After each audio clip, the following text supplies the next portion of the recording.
Hello everyone, my name is Asim and I'm going to show you how we're going to edit a photograph in Snapseed.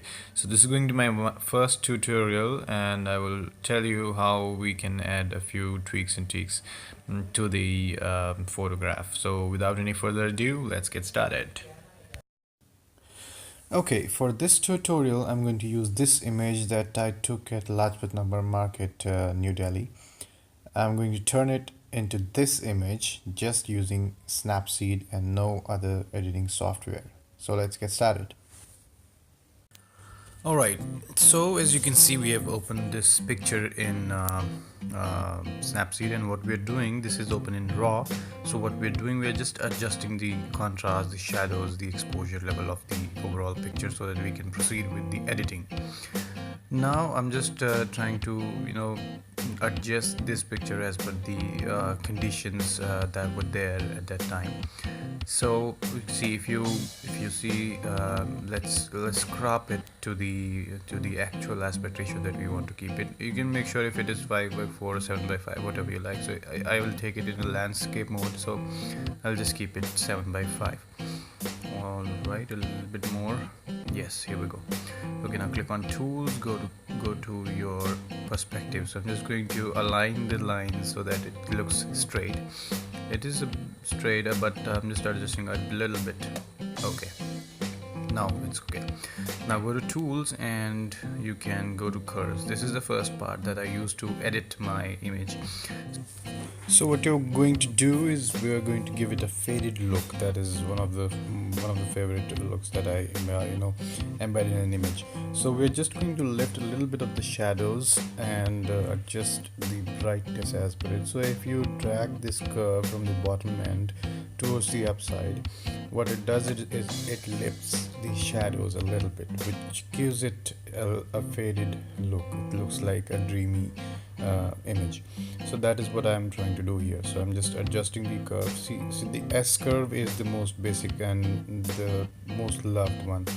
You can see now it has a faded look. We're just going to tools and we're going to vintage.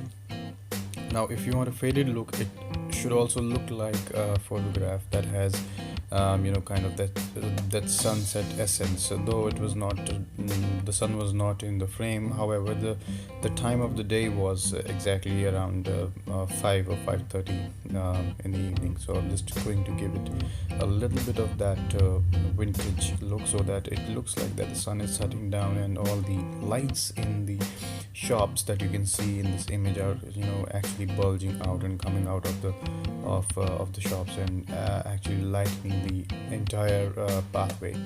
So why I cropped this picture was because I didn't like the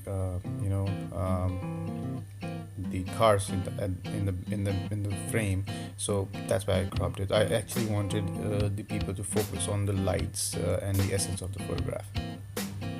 So what I did here, I increased a little bit of structure, but as you can see, that structure should be applied only on the subject, not on the background. So I'm just my subject is the entire market. I don't want to do anything with the sky because that is the look I want for the sky. So I will simply stick to the look in the sky, but I'm just pasting my structure edit that I did on the actual subject. So you see there is a little bit of paint coming out of the subject, so I'm just going to remove it. That is how you do it. So you see the little arrow down and up, it gives you the opacity that you want to keep for your brush so that you can edit, add or remove things. So my final touches, and yes, I'm done. So now you see the market has a little bit of structure, but the sky doesn't. So now I'm just going to tune the image.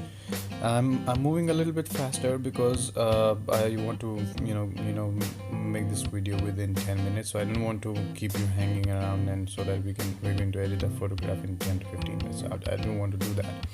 So I'm tweaking it a little bit. See, every single time you edit a same photo, you will end up with a different result until you have the numbers that you are editing for saved somewhere, like the number of brightness, the percentage of brightness you want to add in a photograph. Okay, I'm going to my curves back, adjusting a little bit of brightness in the sky, but it's too much. Okay, let's bring it a little bit down. Yes, that seems to be okay. Okay, all right, and bring down the lumens and up in the sky so that it looks like the sky is a little bit lit up. All right, this seems to be fine. Okay, now do you see there are these circular lines that whenever you edit in a photograph that has been taken with high ISO because it was really low in light at that time. So what I'm trying to do, I'm trying to remove those lines by adding some glow. Now let's see if it will edit. Okay, so but I don't want this glow to be on the market, so I'm just going to paste this glow in the sky. Now actually when I actually edited this in the vintage filter, so what I did, I also added some vignetting. Because of this, these lines are so much visible in the picture, so it seems like I've actually curved these lines by myself. So I don't want that to happen. Let's see if this will help me. Only then I'll keep it, otherwise we will have to remove that vignetting from. No, I don't think this is helping me in any way. So I'll go to view edits, go to my vintage. Where is that? Okay, yes, and I will remove the vignetting here. What we can do, we can add the vignetting at the end of the edit here, because there's a different filter for vignetting also. Now go to curves and I will simply delete this glamour glow because now we don't want it. Okay, I will go back to tools, go to vignetting. Okay, and yes, I will adjust it a little bit. So vignetting helps you to focus your eye on the subject. It will help you to remove anything that is at the end of the at the frame of the picture. So these are some of the filters that you can also add. So when clicking on a picture on a filter, you can see if it is giving a good look to your photograph or not. So if you like any of the filters, you can actually add them by going to your tools. I don't like to add filters from the looks because they're a bit too much for a photograph. It fits for one or two photos, but not for all. So I will just stick to it. I will just go and add a little bit of glow so that it will give me that glossy, shiny look in a photograph. Now I want to call out here, not many people like the photo as one person does. So it depends actually what is your taste. I'm just giving it a last week. I'm adding my signature, which is the Photo Freak. Yes, guys, so the Photo Freak is my Instagram handle also. You can go ahead and check it out, and all my images are there. I mostly edit my images in Lightroom and Snapseed, but whenever I'm traveling or taking photographs on the streets, in the market, I mostly edit them in Snapseed. Okay, so that is where I want it, and I will. Now when you click on done, your image is good to go. You don't need to do anything.